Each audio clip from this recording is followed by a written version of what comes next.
वृंदावन से कान्हा के चले जाने के बाद राधा का क्या हुआ? क्या उन दोनों की जीवन में फिर कभी मुलाकात हुई थी? राधा के साथ ऐसा क्या हुआ था कि कन्हैया बिलख बिलख कर रोने लगे? हेलो दोस्तों, नमस्कार, राधे कृष्णा। आज पूरा देश कान्हा जी यानी भगवान श्री कृष्ण को मानता है, और भगवान कृष्ण की बात हो और राधा का जिक्र ना आए, ऐसा कभी नहीं हो सकता है।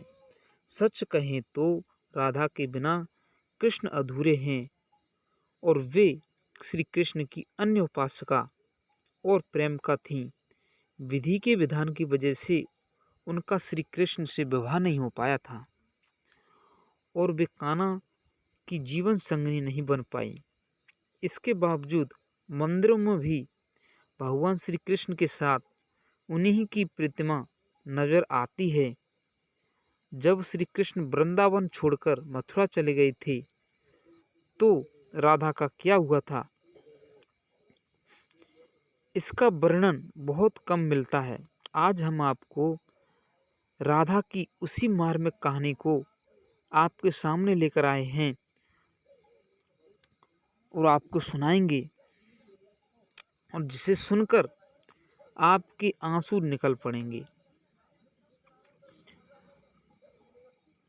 पुरानी कथाओं के मुताबिक राधा को 8 साल की उम्र से श्री कृष्ण से प्रेम हो गया था। वे उनके देवी गुणों से परिचित थीं और जानती थीं कि वे भगवान विष्णु जी के अवतार हैं। इसके बावजूद वे उन्हें सांसारिक मानव के रूप में देखती थीं और उनसे अटूट प्रेम करती थीं। मामा कंस के वध के लिए श्री कृष्ण मथुरा गए और वहां पर कंस समेत सभी आतंकवादियों का काम तमाम कर दिया। इसके बाद वे मथुरा के राजा बन गए, और वहां पर जरासंध के बार बार हमले होने पर वे गुजरात के द्वारका चले गए और वहां पर उन्होंने नया साम्राज्य राज्य बसाया। जब कान्हा जी वृंदावन से विदा हो रहे थे, तो राधा एक कोने में उदास खड़ी थी। उन्होंने भगवान श्री कृष्ण से कहा कि वे भले ही उनसे दूर जा रहे हैं, लेकिन वे उनके मन में हमेशा बसे रहेंगे। उनके जाने के बाद राधा की जिंदगी ने दूसरा मोड़ ले लिया। परिवार वालों के कहने पर राधा जी ने किसी और से विवाह कर लिया, और उनके बच्चे पैदा हुए। अपनी पारिवारिक जिम्मेदारियां निभाते हुए वे बुजुर्ग हो गईं, लेकिन अपने कान्हा से उनका प्रेम कभी कभी कम नहीं हुआ। अपने बच्चों के शादी विवाह जैसी सामाजिक जिम्मेदारियों से मुक्त होने के बाद वे अपने प्रिय कान्हा से मिलने द्वारका पहुंची। वहां पर उन्हें कोई नहीं जानता था। तब तक भगवान श्री कृष्ण रुक्मिणी, सत्यभामा समेत 8 महिलाओं से शादी कर चुके थे। जब देवकी नंदन को महल में राधा को आने का पता चला, तो वे बहुत खुश हो गए, लेकिन उन्होंने इस बात को किसी से जाहिर नहीं किया और संकेतों के जरिए राधा से हालचाल पूछा।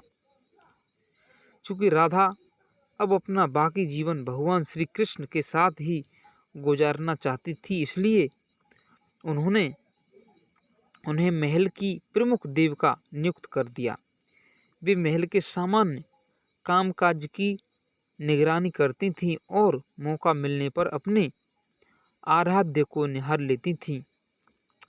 कई दिनों तक इस तरह चलने के बावजूद उन्हें अपना कान्हा से वो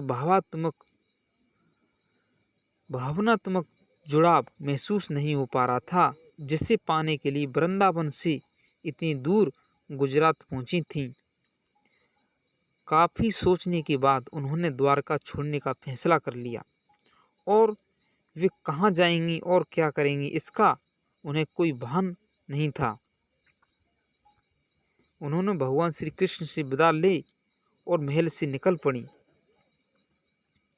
उन्होंने महल से दूर जाकर कान्हा जी के साथ दोबारा से आत्मिक संबंध स्थापित करने का फैसला किया। धीरे धीरे वक्त बीतता गया। अकेलेपन, बुजुर्गावस्था और कान्हा जी से दूरी की वजह से राधा गंभीर रूप से बीमार हो गई। जब उन्हें अपना अंत नज़दीक नजर आया तो उन्होंने अपने प्रियतम कान्हा को पुकारा। राधा की पुकार सुनते ही भगवान श्री कृष्ण उनके पास पहुँचे और वहाँ पर उनकी दारुण हालत देखकर वो बहुत दुखी हुआ। उन्होंने उनकी मदद की इच्छा दिखाते हुए कोई भी मनोकामना मांगने के लिए कहा। राधा ने विनम्रतापूर्वक इनकार करते हुए कहा कि उनके आने से उन्हें जीवन में सब कुछ मिल गया है, अब उन्हें कुछ और नहीं चाहिए। भगवान श्री कृष्ण के द्वारा अनुरोध करने पर राधा ने उनसे बांसुरी की धुन सुनाने का आग्रह किया। राधा की बात सुनते ही भगवान श्री कृष्ण जी ने बांसुरी निकाली और उस पर मधुर तान छेड़ दी।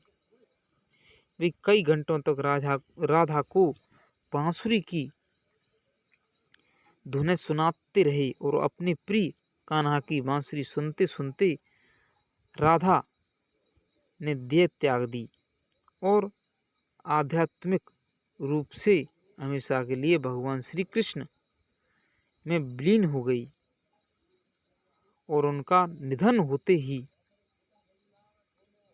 श्री कृष्ण भी बिलख बिलख कर रोने लगे, जिससे उनकी आंखें लाल हो गईं और वे अपनी प्रिय राधा की मृत्यु को सहन नहीं कर पा रहे थे। कहते हैं कि राधा के जाने से श्री कृष्ण अंदर से इतना टूट गए कि उन्होंने प्रेम के अंत के रूप में अपनी बांसुरी तोड़कर ही फेंक दी और इसके बाद दोबारा कभी उनकी मुरली की धुन किसी ने नहीं सुनी थी।